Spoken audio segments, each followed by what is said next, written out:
হিসাব সমীকরণে লেনদেনের প্রভাব, এই অঙ্ক করার প্রথম স্টেপ হলো কতটি সম্পত্তির কলাম হবে এবং কতটি দায়ের কলাম হবে তা প্রত্যেকটা ট্রানজেকশন পড়ে আগে নোট আউট করে নিতে হয়। উদাহরণস্বরূপ আমি একবার সামারিটা সামারাইজ করে বলে দিচ্ছি, দেখো কতটা কলাম হবে। কারণ আমরা জানি মৌলিক হিসাব সমীকরণের যে সূত্র আছে সেই সূত্রটা তোমাদের সবারই জানা আছে।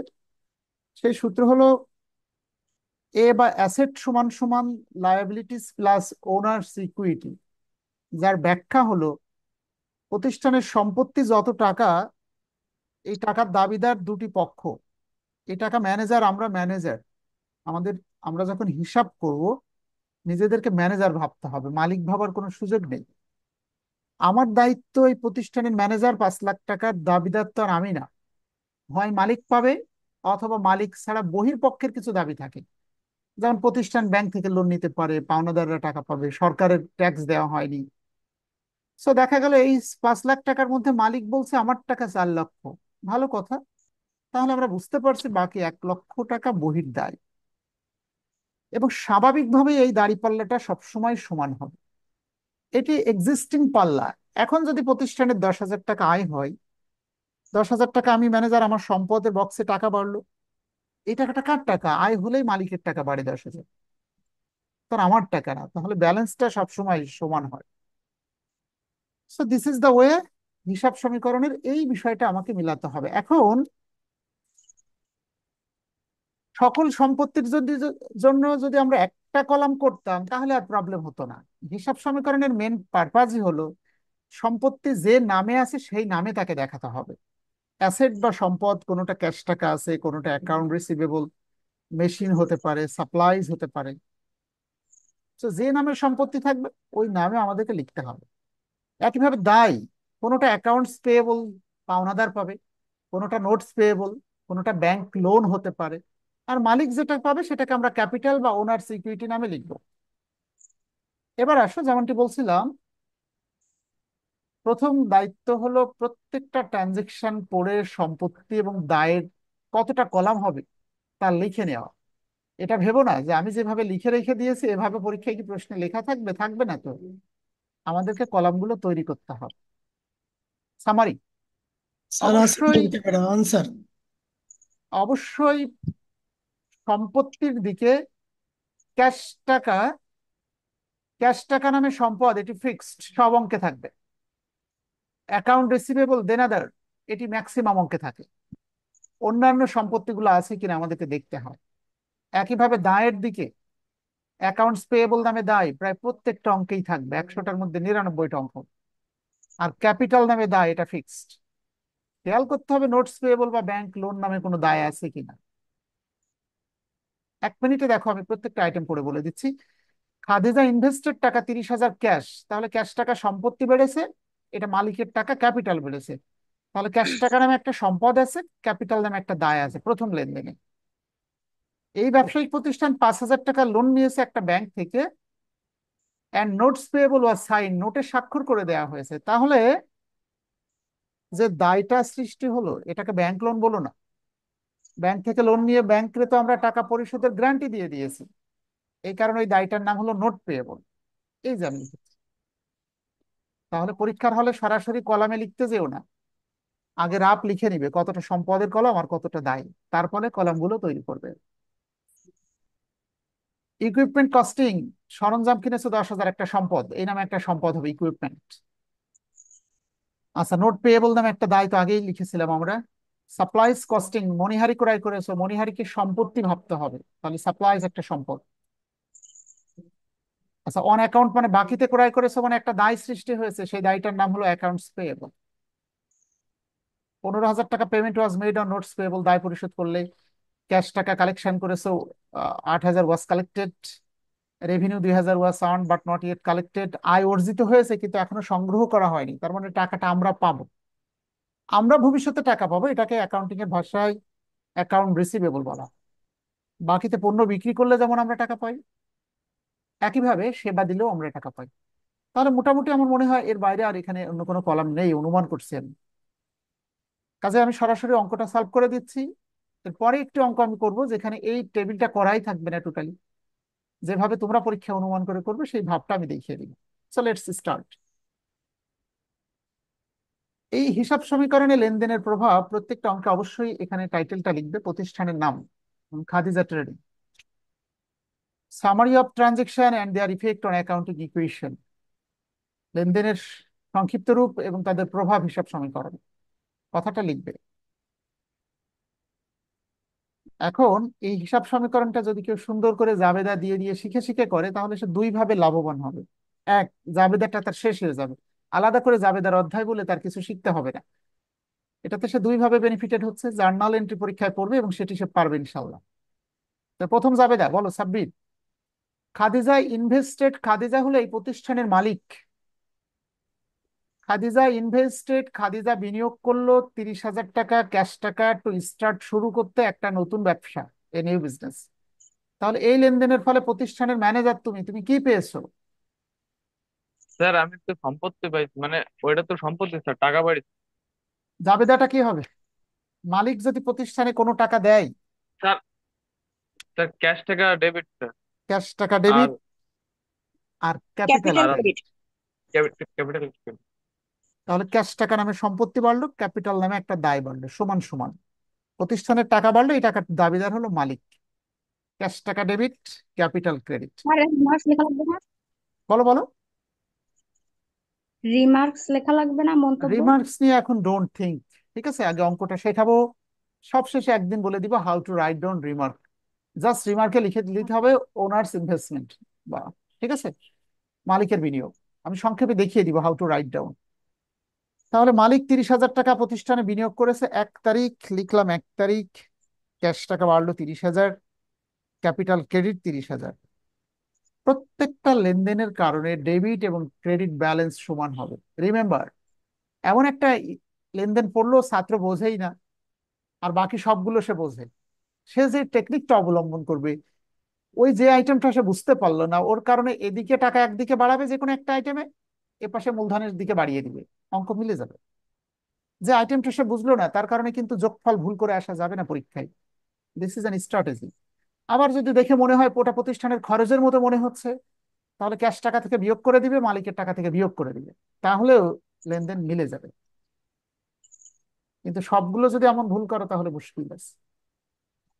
3 তারিখ, দা বিজনেস, ব্যবসায়িক প্রতিষ্ঠানটি বড় মানে ধার করা, লেন্ড মানে ধার দেওয়া, বড়ড মানে ধার করলো, পাস্ট টেন্স, 5,000 টাকা ফ্রম এ ব্যাংক, একটি ব্যাংক হতে, and a notes payable was sign, bank থেকে টাকা নিলাম, আমি ম্যানেজার, এই মুহূর্তে আমরা টাকা পেলাম, ক্যাশ টাকা এলেই ডেবিট হয়, ক্যাশ টাকা চলে গেলে ক্রেডিট হয়। ক্যাশ বক্সে ক্যাশ টাকা বাড়লো 5,000 ডেবিট। কিন্তু ব্যাংক লোন ক্রেডিট না, ব্যাংকের কাছে আমি আর দায়ী নেই, কারণ ব্যাংকে আমি একটা নোট পেয়ে বলে স্বাক্ষর করে দিয়ে বলেছি আমি যদি টাকা নাও দিতে পারি আপনি আমার নামে আদালতে কেস করতে পারবেন, অন্য ব্যাংক থেকেও টাকাটা ভাঙিয়ে নিতে পারবেন। তো ক্যাশ টাকা ডেবিট, নোটস পেয়েবল ক্রেডিট। জাবেদাটা কি হবে বলো? ক্যাশ টাকা ক্যাশ ডেবিট, ক্যাশ টাকা নোট ডেবিট আর নট এই যে পেয়েবল। দায়ের দিকে, হ্যাঁ, note payable credit. Notes payable credit, ধন্যবাদ। So cash debit, notes payable credit. Just আমি টাকাটা লিখে দিচ্ছি, দেখো ক্যাশ বক্সে 5,000 টাকা বাড়লো 3 তারিখ। তোমরা কিন্তু আমার মতো বিচ্ছিন্ন ভাবে এভাবে লিখবে, ব্যালেন্স টানতে যেও না, ব্যালেন্স টানতে গেলে কষ্ট হয়, আমি দেখেছি, স্যার ব্যালেন্স টানলে অঙ্কটা ঘোলাই জটিল যায়। হয়ে জটিল হয়ে যায়। তাহলে ক্যাশ টাকা বাড়লো 5,000, নোটস পেয়েবল 5,000। 3 তারিখে 5 তারিখে ট্রানজেকশন। বাংলা মিনিং কিভাবে করছে এগুলো বুঝতে হবে ভালো করে, না হলে সারা জীবনের একটা উইকনেস থেকে যাবে। অঙ্ক পারবে, এ প্লাস হবে, কিন্তু ইংলিশটা পড়ে মিনিং করা শিখতে পারবে না। ইকুইপমেন্ট, সরঞ্জাম, কস্টিং টাকা 10,000, 10,000 টাকা দাম বা মূল্যের, এভাবে ইংলিশ ভার্সনে ব্যাংকের ম্যাথ গুলো পড়বে। তাহলে কস্টিং মানে ব্যয় বা মূল্যের বা দামের, সরঞ্জাম 10,000 টাকা মূল্যের, ওয়াজ পারচেসড ক্রয় করা হলো। 10,000 টাকা মূল্যের সরঞ্জাম যদি ক্রয় করি, ম্যানেজার হিসেবে প্রতিষ্ঠানের পক্ষে প্রতিনিধি হিসেবে আমি 10,000 টাকা সরঞ্জাম গ্রহণ করলাম, তাহলে ইকুইপমেন্ট নামে একটা সরঞ্জাম আসলো, ইকুইপমেন্ট বাড়লো 10,000 টাকা ডেবিট। কিন্তু এটা বাড়াতে যে ফর টাকা 4,000 ক্যাশ, ক্যাশ টাকা দিয়ে দিলাম 4,000। ক্যাশ আর credit, payable notes credit. Payable নামে একটা নোটে স্বাক্ষর করে দিলাম ভবিষ্যতে টাকা দিব 6,000। জাবেদাটা দেখো, 10,000 টাকার একটি সরঞ্জাম কিনলাম, তার নাম হলো ইকুইপমেন্ট ডেবিট। সরঞ্জাম 10,000 টাকা ডেবিট। এটা কিনতে যে 10 ক্যাশ টাকা চলে যাচ্ছে, 4,000 ক্রেডিট। আর অ্যাকাউন্টস পেয়েবল নামে একটি দায়, নোটস পেয়েবল। দুঃখিত, নোটস পেয়েবল, নোটে স্বাক্ষর করে দিয়েছে, 6,000 টাকা। ডেবিট এবং ক্রেডিট ব্যালেন্স সব সময় সমান হবে। তাহলে হিসাব সমীকরণে কি দেখাবো? হিসাব সমীকরণে দেখাবো 3 তারিখের পরে ছিল 5 তারিখ। 10,000।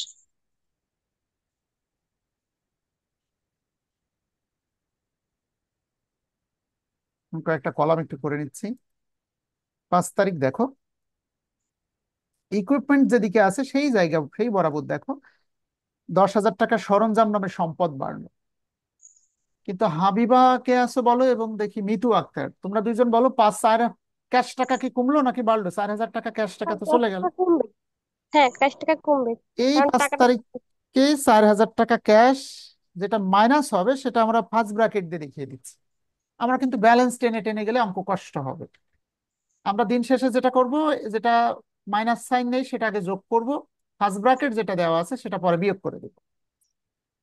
তাহলে 4,000 টাকা ক্যাশ বক্স থেকে চলে গেল, আর নোট পেয়েবল নামে একটা দায় বাড়লো, আর 6,000 টাকা। এই যে 6,000 টাকা আরো দায় বাড়লো। এরপরে আসো দেখো 8 তারিখের ট্রানজেকশন, সাপ্লাইজ কস্টিং টাকা 2,000, 2,000 টাকা দামের মণিহারি ওয়ার পারচেসড, ক্রয় করা হলো। তাহলে 2,000 টাকার মণিহারি পেলাম, অন অ্যাকাউন্ট সাপ্লাই বাকিতে ক্রয় করলাম। বাকিতে সাপ্লাইজ ক্রয় করলে একটা দায় ক্রেডিট। বাড়ে। সেই দায়টার নাম কি বলো দেখি?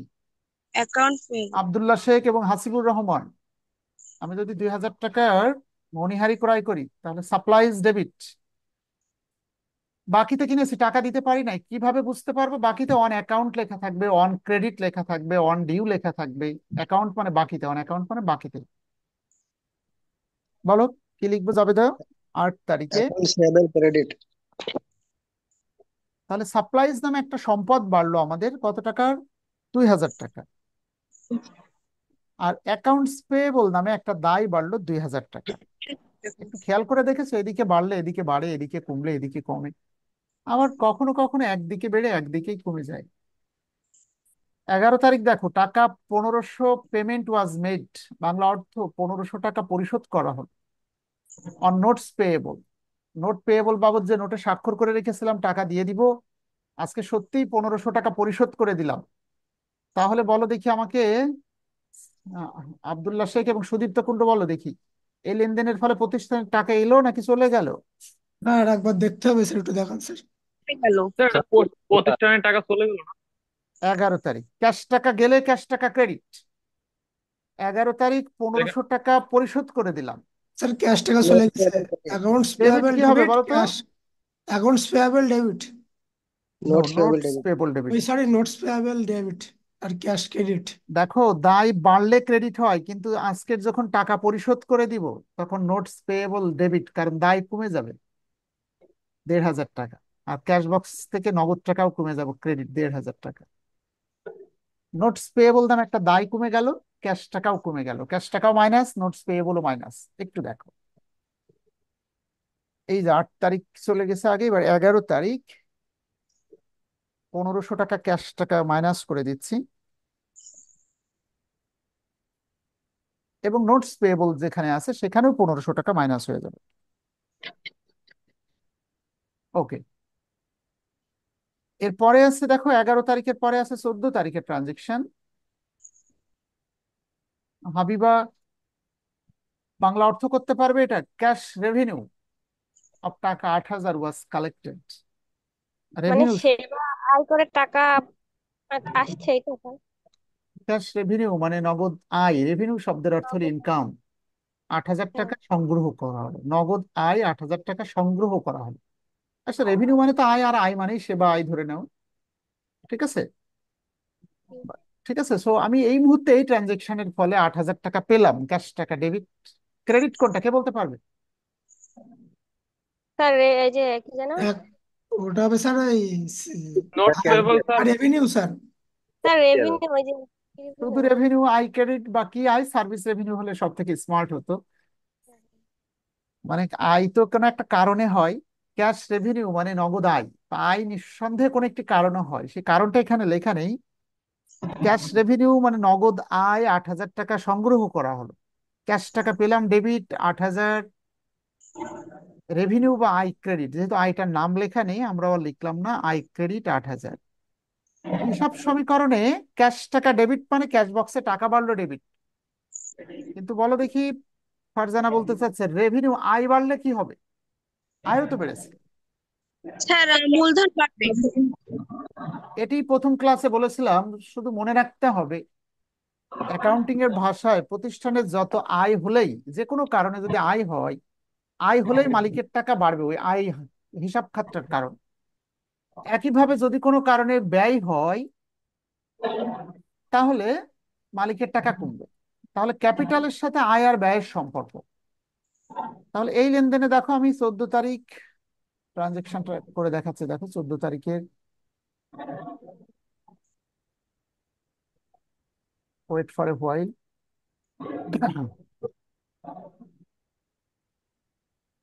14 তারিখ ক্যাশ টাকা কালেকশন করেছে 8,000 টাকা ডেবিট প্লাস 8,000, একটা আয় হয়েছে রেভিনিউ, আয় হলে মালিকের টাকা বাড়বে, এই যে ক্যাপিটাল যেখানে লেখা আছে এই বরাবর 8,000 টাকা বৃদ্ধি করে দিলাম। আশা করি এটা বুঝতে পারছি। নেক্সট, রেভিনিউ অফ টাকা 2,000 ওয়াজ আর্ন, এইটার বাংলা অর্থ কিন্তু সবাই পারবে না, ঠিক আছে? একজন নাম তার লিখতে মানে পারেনি 2,000 টাকা পাবে কিন্তু কালেক্ট করেনি, এটা স্যার মানে সংগ্রহ করেনি এখনো।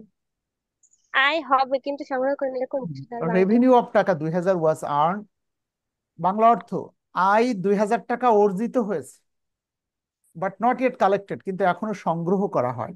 অর্জিত হয়েছে মানে কেমন? মনে করো তুমি একটা কাজ করে ফেলেছো, তার মানে টাকাটা তো অর্জিত হয়ে গেল। একজনের সাথে তোমার ওয়াদা ছিল, কাজ করে দিলে সে তোমাকে 2,000 টাকা দিবে, কাজটা তোমার করা শেষ, তার মানে তোমার তো প্রাপ্য টাকাটা তো এখন তোমারই প্রাপ্য, আয় অর্জিত হয়ে গেল। বাট নট ইয়েট কালেক্টেড, কিন্তু এখনো টাকাটা সংগ্রহ করো।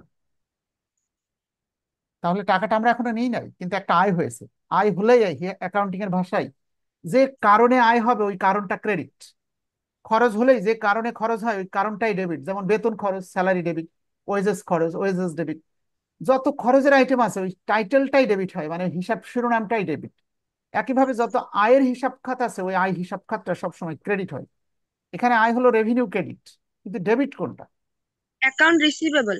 Debit but not yet collected এর বাংলা অর্থ এখনো টাকাটা সংগ্রহ করা হয়নি।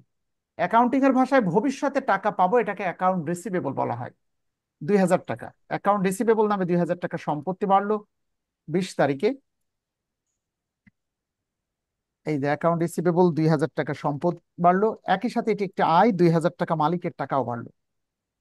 আয় হলেই মালিকের টাকা বাড়বে, আর কোনো কারণে যদি ব্যয় হয় মালিকের টাকা কমে যাবে। আয় আর ব্যয় এটা বুঝতে হবে। হ্যাঁ, আয়ের টাইটেল একটাই, রেভিনিউ বা সার্ভিস রেভিনিউ অথবা ইন্টারেস্ট আর্ন, এটি দুটোই সাধারণত আয়ের হিসাব খাত। আর ব্যয়ের হিসাব খাতের মধ্যে আছে যেমন rent expense, wages expense, salaries expense, বলেই তো দিলাম এগুলোই থাকবে পরীক্ষা।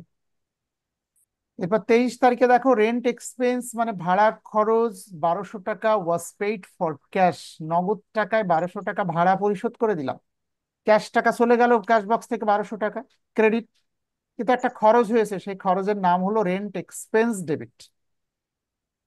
আমি কি লিখে লিখে দেখালে এভাবে ভালো হয় নাকি মুখে বললেই ইনাফ মনে মনে করছো? যারা উইক তারা কথা বলো, মানে এইভাবে লিখে লিখে বলে দিলে জাবেদাটা বেশি ভালো হয়। রেন্ট এক্সপেন্স ডেবিট, মুখে বললে ক্যাশ টাকা ক্রেডিট, যারা উইক তাদের কথা বলতে বলছে। হ্যাঁ, তাহলে ভাড়া খরচ ডেবিট। হাসিবুর বলো দেখি, এই যে খরচ হলো, খরচ হলে টাকা মালিকের টাকা বাড়বে নাকি কমবে? 23 তারিখে, হ্যাঁ 23 তারিখে ক্যাশ টাকা মালিক দিয়ে ভাড়া পরিশোধ করলাম, ক্যাশ বক্স থেকে ক্যাশ টাকা কমে গেল কত টাকা? 1,200 টাকা, ক্যাশ টাকা ক্রেডিট। এই যে দেখো 1,200 টাকা ক্যাশ টাকা পরিশোধ করলাম, এই যে 1,200 টাকা ক্যাশ টাকা ক্রেডিট। রেন্ট এক্সপেন্স এটা একটা খরচ, খরচ হলেই মালিকের টাকা কমে যাবে, কমলে কিন্তু মাইনাস হবে। অ্যাকাউন্টিং এর ভাষায় মাইনাস মানে ফার্স্ট ব্র্যাকেট দিয়ে দেখাতে হবে। এই খরচ হলেই মালিকের টাকা কমতে থাকবে। ওয়েজেস টাকা 1,000, 1,000 টাকার মজুরি খরচ অ্যান্ড স্যালারিজ টাকা 5,000 ওয়ার পেইড ফর ক্যাশ। এক স্যার হাজার ওয়েজেস মানে কি মজুরি? মজুরি, 1,000 টাকার মজুরি খরচ দেওয়া হলো, স্যালারিজ বেতন দিলাম 5,000, নগদ টাকা দুটো খরচ হয়েছে। Wages debit, salaries debit, cash টাকা ক্রেডিট। জাবেদাটা দেখো তো সবাই হোয়াইট বোর্ড উপরে। এই যে 25 তারিখের ট্রানজেকশন, একটা খরচের নাম হলো ওয়েজেস বা মজুরি খরচ ডেবিট 1,500 টাকা, স্যালারি স্টেপ 1,000 টাকা। এটা একটা খরচ, খরচ হলে মালিকের টাকা কমে যায়। স্যালারিজ নামে একটা খরচ, স্যালারিজ ডেবিট, হ্যাঁ, 5,000 টাকা। এই যে 6,000 টাকা ক্যাশ টাকা চলে গেল, ক্রেডিট 6,000। দুটো ডেবিট মিলে একটা ক্রেডিট। হিসাব সমীকরণে নগদ টাকা কমে যাবে 6,000, এই দুটো খরচের কারণে মালিকের টাকা কমে যাবে 6,000। দেখো আমি কিভাবে লিখছি, এই দেখো এখানে তারিখ ছিল এটা 25 তারিখ, ক্যাশ টাকা কমে গেল 6,000, অবশ্যই ফার্স্ট ব্র্যাকেট দিতে হবে। এবং দুটো খরচ, এবং দুটো খরচ 25 তারিখে দুটো একসাথে যোগ করে 6,000 লিখিয়ে দিতে পারো। ঠিক আছে, 1,000 টাকা হলো ওয়েজেস আর 5,000 টাকা হলো স্যালারিস।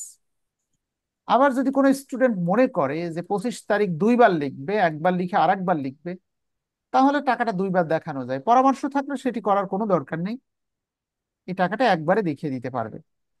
আরেকটা কাজ করতে পারো, স্মার্ট হবে, সেটি হলো এখানে 1,000 টাকা মজুরি খরচ বাবদ 1,000 লিখবে, ঠিক তার নিচেই আবার 5,000 লিখবে স্যালারিস। এটা কিন্তু স্যার এটা খরচ, খরচ হলে মালিকের টাকা কমবে, নেগেটিভ ফিগার, মাইনাস সাইন দিয়ে দিলাম। ফার্স্ট ব্র্যাকেট অর্থে মাইনাস সাইন। আরেকটি আইটেম বাকি আছে দেখো, 30 তারিখে সাপ্লাইজ কস্টিং টাকা 1,500 টাকা দামের মণিহারি ওয়ার ইউজড ব্যবহার করা হলো আউট অফ সাপ্লাইজ পারচেজ, যে সাপ্লাইজ ক্রয় করা হয়েছিল নভেম্বরের 8 তারিখে।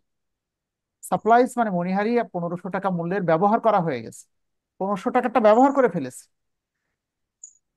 আর যে সাপ্লাইজটা ক্রয় করেছিলাম নভেম্বরের 8 তারিখে, দেখো তো নভেম্বরের 8 তারিখে কত টাকার মণিহারি ক্রয় করেছিলাম, 2,000 টাকা। স্যার 2,000 টাকা।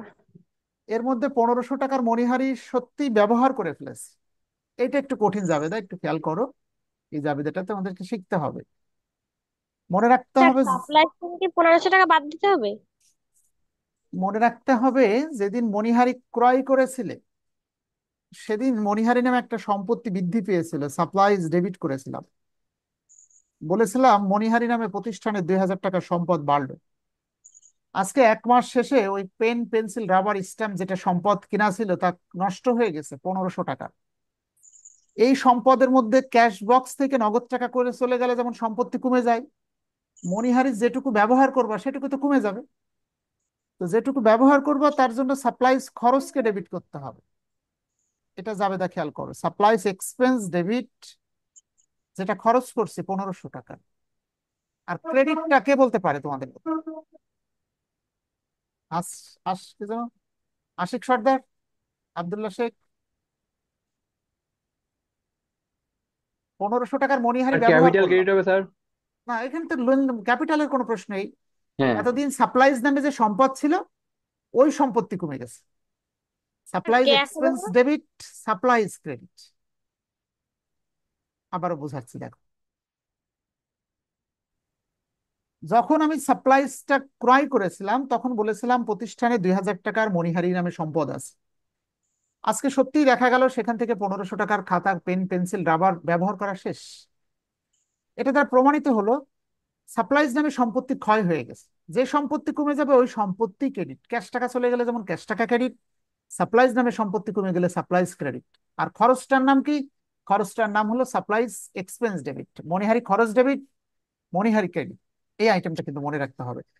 মণিহারি খরচ ডেবিটের জন্য মালিকের টাকা কমবে, আর মণিহারি ক্রেডিটের জন্য মণিহারি কমবে। একটু দেখো আমি হিসাব সমীকরণে কিভাবে দেখাই। সবশেষে 30 তারিখের ট্রানজেকশন, আর একটা ট্রানজেকশন আমাদের বাকি ছিল, এই যে 30 তারিখ, সাপ্লাইজ এক্সপেন্স ডেবিট 1,500 টাকা, খরচের কারণে মালিকের টাকা কমবে লাস্টে 1,500। আমি এটাই বোঝাতে চাচ্ছিলাম, যদি সত্যি এমন হতো যে একটা আইটেম তুমি বোঝো না, এই আইটেমটাই তুমি বুঝতে পারছিলে না মনে করো। আর মনিহারি নামে দেখো সাপ্লাইজ এক্সপেন্স ডেবিট, আর সাপ্লাইজ নামে মনিহারি নামে সম্পদ কমে গেছে 1500 টাকা। এই যে দেখো মনিহারি নামে 2000 টাকা যে সম্পদ ছিল, সেখান থেকে এখন আর 1500 টাকা সম্পত্তি মাইনাস হয়ে গেল। এবার যেটি করতে হবে, আমাদের এই রেড কালার যে সম্পদ চারটা আছে, এটা যোগফল যা হবে, এই যেটি দেখতে পাচ্ছ তোমরা গ্রিন কালার, এইটার যোগফলটা সেম হবে। রেড এবং গ্রিন মিলেই কিন্তু দিন শেষে আমাদের উত্তরটা মিলে যাবে। আমি যেটা বোঝাতে চাচ্ছিলাম, এই কঠিন আইটেমটা মনে করো তুমি পরীক্ষার হলে পারছো না কোনোভাবেই, সবই পারছো, কিন্তু এটা বুঝতে পারছো না, কিন্তু এটা বুঝেছো যে এটা এক ধরনের খরচ মনে হচ্ছে। সাপ্লাই কস্টিং যদি ব্যবহার করো, যদি খরচ মনে করতে পারো, যদি কোনো ছাত্র এটা মালিকের টাকা কমায় ক্যাশ টাকা কমায় দেয়, অঙ্ক তো তার মিলে যাবে। বুঝতে পারছো? হয়তো 1 নাম্বার কম পাবে, কিন্তু এটা একটা স্ট্র্যাটেজি হবে। এখন এই স্ট্র্যাটেজি সবসময় গ্রহণ করা যাবে না। যদি উদ্ভট কোনো স্যার আইটেম পড়ে, যদি স্যার যদি আমি সাপ্লাইজ থেকে কমাই আর ক্যাশ থেকে কমাই তাহলে কি হবে? তাহলে তো মনে হয় হবে না। না না তা হবে না। দুই দিকে একদিকেই দুইবার কমালে তো একদিকেই দাঁড়িপাল্লার ওজন কমে যাবে। টাকাটা এমন হতে হবে, দায়ের দিকে কমলে সম্পত্তির দিকে কমবে, দায়ের দিকে বাড়লে সম্পত্তির দিকে বাড়বে, তা না হলে তো দাঁড়িপাল্লা সেম থাকবে না। এটা একটা পাল্লা, রেড কালার আর এই গ্রিন কালার। এবার আসলে সম্পত্তির দিকে আমরা কি করব পরীক্ষার হলে, যেটা ফার্স্ট ব্র্যাকেট ওটা নিয়ে আপাতত ভাববো না। বাকিটা দেখো, 30 আর 5 35,000, আর 8,000 43,000, আর বাকিটা বিয়োগ করব 43,000 থেকে 4,000 আর 1500 1200 6,000 বিয়োগ করো তো, করো করে বলো কত হয়। এটা 300। কত টাকা হয়? 31। 1,300 টাকা ক্যাশ টাকা। অ্যাকাউন্ট রিসিভেবল আছে 2,000 টাকা, প্লাস 2,000,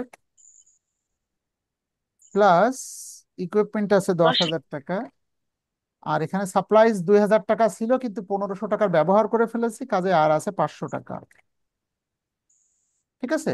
এখন এই যে চারটা আইটেম সম্পত্তির যে যোগফল, আর এরপরে দেখো সমান সমান দিয়ে বলো নোটস পেয়েবল কত টাকা, 11,000 থেকে 1500 বাদ দাও।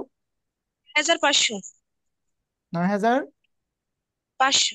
9,500 টাকা, প্লাস অ্যাকাউন্টস পেয়েবল 2,000, প্লাস 34। এই এগুলো 30,000 আর 38 আর 2 40,000 থেকে এর নিচে চারটা বিয়োগ করে দাও, এই যেটা ফার্স্ট ব্র্যাকেট দেওয়া 30,000। 30,000। 33। 33,300। বাকিরা বুঝতে পারছো এটা কিভাবে হচ্ছে? 33,300। এই যে যোগফলটা টানলাম প্রত্যেকটা আইটেমের এগেনস্টে, এটাকে বলা হয় footing. Footing and cross footing করে দেখাতে হবে। তো এটা ফুটিং হলো, আর ক্রস ফুটিং হলো এই চারটা আমি এখানে আন্ডারলাইন করছি, কন্ট্রোল শিফট এ টিপে, সম্ভবত ডাবল আন্ডারলাইন করা যায়, দুঃখিত, কন্ট্রোল জেড। এটি ডাবল আন্ডারলাইনটা কিভাবে যেন হয়, শিফট হলো না, আমি মনে হয় শিখেছিলাম ভুলে যাচ্ছে, যাই হোক। এই আন্ডারলাইন করার পরে আমরা যেটি করতে হবে সেটি হলো এই চারটার যোগফল একসাথে বলতে হবে কত টাকা। বলো কত টাকা? 43,800। 43,800 টাকা। একইভাবে এই যে দায়ের যোগফল, এই তিনটেও যদি আমরা আন্ডারলাইন করি, এখানেও কত টাকা হবে? 43,000। 43,800। এবং পরীক্ষার হলে ঠিক আমি যেভাবে দেখালাম এভাবে তোমাদেরকে দেখাতে হবে।